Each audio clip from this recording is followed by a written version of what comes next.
নবীজি বললেন সমস্ত উম্মত জান্নাতে যাবে, কিন্তু যারা নবী মানে না তারা জান্নাতে সহসায় যাবে না। সাহাবায়ে কেরামদের প্রশ্ন, ইয়া রাসূলুল্লাহ আপনাকে মানে না, অস্বীকার করে, তারা কারা? প্রশ্নটা আপনারা একটু বুঝতে হবে এবং আমি আপনাদের থেকে একটা প্রশ্নের জবাব নিব। আর যদি দেখি যে অবস্থা দুর্বল, তাহলে যে লাইনে ঢুকছি লাইন বাদ দিয়ে অন্যদিকে দৌড় দিয়ে দোয়া করে চলে যাব।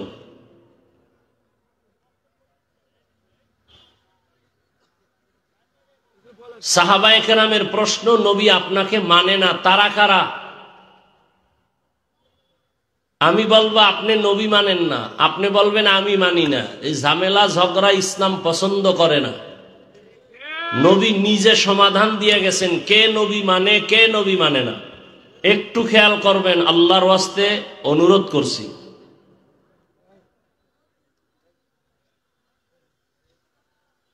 যদি সহি নিয়তে এসে থাকেন তাহলে রসুলের ওয়াদা, এখানে এসে একটা দ্বীনের মাসআলাও যদি শিখতে পারেন 100 নফল রাকাত নামাজের সওয়াব পেয়ে যাবেন।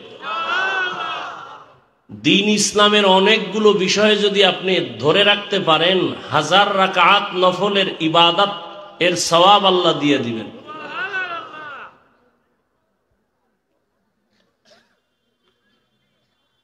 সাহাবায়ে কেরামের প্রশ্ন, নবী আপনাকে মানে না, তারা কারা? নবী জবাবটা ডাইরেক্ট না দিয়ে একটু ঘুরাইলেন। নবীজি বললেন যারা আমার অনুসরণ করে তারা জান্নাতে যাবে। কি বুঝলেন? যারা নবীর অনুসরণ করে তারা কোথায় যাবে? কি বুঝলাম? তাহলে তারা নবী মানে না, বলেন মানে। আবারও খেয়াল করেন, সাহাবাদের প্রশ্ন হলো নবী আপনাকে মানে না, তারা কারা? নবী জবাবটা ডাইরেক্ট না দিয়ে একটু ঘুরাইলেন। এই তোমরা এত ডিস্টার্ব করো কেন?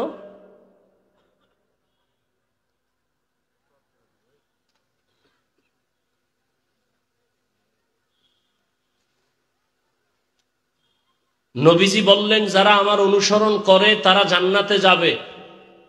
আপনাদের থেকে এবার জ্ঞান খাটায় বলেন, আবার বলছি, সাহাবাদের প্রশ্ন, নবী আপনাকে মানে না, তারা কারা? নবীজি জবাবটা একটু পরে দিলেন, আগে বললেন যারা আমার অনুসরণ করে তারা জান্নাতে যাবে। বলেন এই কথাটার বিপরীত কথা কি হবে? বলেন। যারা রসুলের অনুসরণ করে না তারা জান্নাতে, এটা বুঝায় না? কিন্তু রসুল এ কথা বলেন নাই। আবার খেয়াল করেন, সব উম্মত জান্নাতে যাবে, যারা রসুলকে মানে না তারা যাবে না। সাহাবারা বললেন কারা মানে না ইয়া রাসূলুল্লাহ? নবী বললেন যারা আমার অনুসরণ করে তারা জান্নাতে যাবে। বিপরীত কথা কি দাঁড়াইলো? বললেন যারা অনুসরণ করে না তারা জান্নাতে যাবে না। নবী এ কথা বলেন নাই। নবী কি বলছেন? শেষে বলছেন মান আসানি ফাকাদ আবা।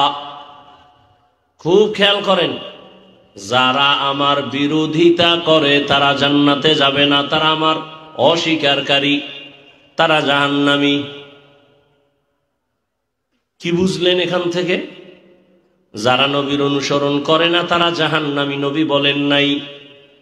রহমতের নবী বললেন যারা আমার বিরোধিতা করে তারা আমাকে অস্বীকার করার কারণে জাহান্নামে যাবে। এখান থেকে আমরা বুঝি যারা নবীর আদর্শ মতো চলে না তারা দুই দল। বলেন কয় দল? এক দল দরুদি আর এক দল বিরোধী, এক দল আগ্রহী আর এক দল বিদ্রোহী। খুব বুঝেন, চিল্লাচিল্লি করবেন না। বুঝার জিনিস, চিল্লানোর জিনিস না। চিল্লাচিল্লি 5 তারিখ করছেন না, আবার জমা রাখেন আওয়াজ, আবার যুদ্ধ করা লাগবে, রেডি থাকেন। এখন আওয়াজ শেষ করলে তখন ময়দানে কি দিবেন? মনে করছেন শান্তিতে আছেন না? কঠিন। কয় যে যারে ধরে না একবার ধরা দিলে আজীবনের সব শোধ করে ফেলবে। যারা নবীর আদর্শ মতো চলে না তারা কয় দল? একদল আগ্রহী আর একদল বিদ্রোহী। এই কথাটা কি আর এক শব্দে বলি, একদল দরদি আর একদল বিরোধী। ধরে নেন কথার কথা, আমি ডান দিক থেকে একটা যুবকরে জিজ্ঞাসা করলাম, এই যুবক, নবীর আদর্শে দাড়ি রাখো না কেন, নামাজ পড়ো না কেন? যুবক বলে, দাড়ি রাখা দরকার, নামাজ পড়া দরকার, চেষ্টা করি, পারি না, দোয়া কইরেন, আরো চেষ্টা করব ইনশাআল্লাহ। কি বুঝলেন? সে দাড়ি না রাখার পরেও কি বিরোধী না দরদি? বুঝেন বুঝেন, সে কি বিদ্রোহী না আগ্রহী? বাম দিক থেকে একটা জিগাইলাম, এই যুবক, নামাজ কেন পড়ো না, দাড়ি কেন রাখো না? আমার কথাটা শেষ না হতেই বলে ফেললো, না রাখলে অসুবিধা কি, না পড়লে অসুবিধা কি? কি বুঝলেন? দাড়ি না রাখার পরেও সে কি দরদি না বিরোধী? আগ্রহী না বিদ্রোহী? রসুলের আদর্শ মানার ক্ষেত্রে বিদ্রোহীর আর এক নাম তাজা বেঈমান। খুব কঠিন কথা, কিন্তু খুব কঠিন। তাহলে যে দাড়ি রাখে না তাকে গালি দেওয়া যাবে না। আগে বুঝতে হবে সে দরদি না বিরোধী, আগে বুঝতে হবে না। একজনের দাড়ি রাখে না তাকে গালি দিবেন, ইসলাম এটা অনুমোদন দেয় না। আগে বুঝতে হবে দরদি না বিরোধী। যদি দরদি হয় মুমিন, বিরোধী যদি হয় বেঈমান। নামাজ পড়ে না গালি দেওয়া যাবে না। আগে বুঝতে হবে আগ্রহী না বিদ্রোহী। আগ্রহী হলে মুমিন, বিদ্রোহী হলে বেঈমান। বুঝেন? আরো সহজে বুঝাই, একজনে দাড়ি রাখে না আর একজনে দাড়ি পছন্দ করে না, দুইজন সমান? যে দাড়ি রাখে না সে মুমিন, যে দাড়ি পছন্দ করে না সে বেঈমান। একজনে নামাজ পড়ে না আর একজনে নামাজ পছন্দ করে না। যে নামাজ পড়ে না সে মুমিন, যে নামাজ পছন্দ করে না তাজা বেঈমান। সুযোগ পেলেই জুতার বাড়ি। পার্থক্যটা বুঝছেন তো? তাহলে একজনে নামাজ পড়ে না, গালি দেওয়া যাবে? আগে বুঝতে হবে দরদি না বিরোধী, আগ্রহী না বিদ্রোহী। তাহলে যে নামাজ পড়ে না তাকে গালি দেওয়া যাবে না, যে নামাজ পছন্দ করে না তাকে ছাড় দেওয়া যাবে না। যে দাড়ি রাখে না তাকে গালি দেওয়া যাবে না, যে দাড়ি পছন্দ করে না তাকে ছাড় দেওয়া যাবে না। একজনে ইসলামের রাজনীতি করে না তাকে গালি দেওয়া যাবে না, আর একজনে ইসলামের রাজনীতি পছন্দ করে না তাকে ছাড় দেওয়া যাবে না। ব্যবধান আছে না নাই? আল্লাহ বুঝার তৌফিক দান করে। সব ভেজাল হইল বুঝ, আউলা জাউলা বুঝ। আমি বুঝা ফেলছি, আমার টুপি আমারে সম্মানিত করেছে। আপনি বুঝতেছেন টুপি মাথায় দিলেই মাথা গরম হইব, বুঝ।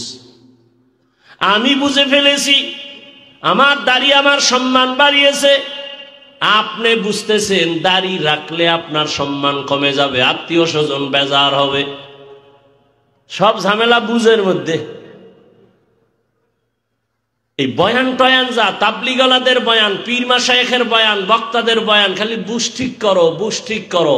ক্বালা রাসূলুল্লাহ সাল্লাল্লাহু আলাইহি ওয়া আলিহি ওয়াসাল্লাম, মান ইউরিদিল্লাহু বিহি খায়রান ইউফাক্কিহু ফিদ্দীন।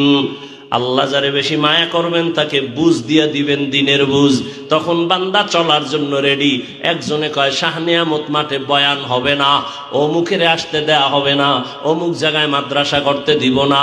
লিডারকে লিডার কিন্তু সামনে আসে নাই, পেছন থেকে লিড দেয়। এমন কান্দা দিছে হাটাজারির হুজুর, আলেম ওলামারা মোনাজাত দিছে, আল্লাহ দ্বীনের বাতি তুমি জ্বালাও।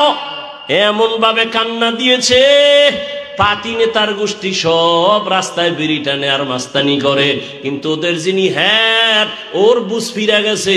ও ডাক দিয়ে কয়, হুজুর একা মাহফিল করেন, যত খরচ আমি একা দিব। মাদ্রাসা করেন, খুঁটি ঘরের টাকা আমি একা দিব। ওর বুঝ ঠিক হয়ে গেছে। আমার বুঝ আমি মসজিদে ঢুকলে শান্তি, আপনার বুঝ হইল না ঢুকলে শান্তি। এই বুঝ ঠিক করা, রহমতের নবী বেতের বাড়ি দেয় না, কারণ আকলকে ঠিক করা লাগবে।